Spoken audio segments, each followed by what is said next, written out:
we meet the new Q.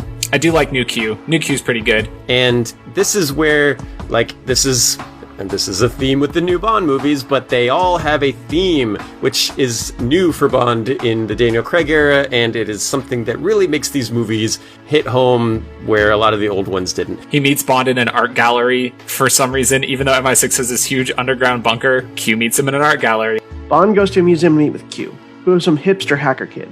In the art gallery, when who we soon will learn is the new Q sits next to Bond, I love the malice in Bond's eyes. Like, what the hell is this youngster doing sitting next to me, talking to me like he knows me?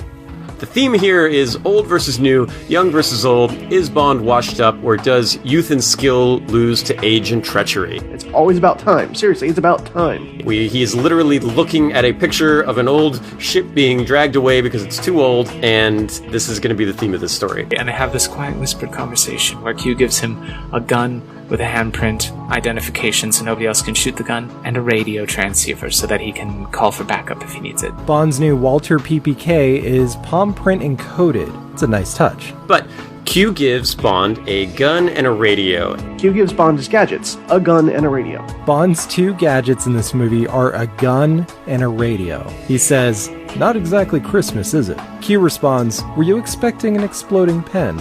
And there's a great quip here where there's something about Q says, well, were you expecting an exploding pen? We don't really go in for that sort of thing anymore. And they make a jab at the exploding pen.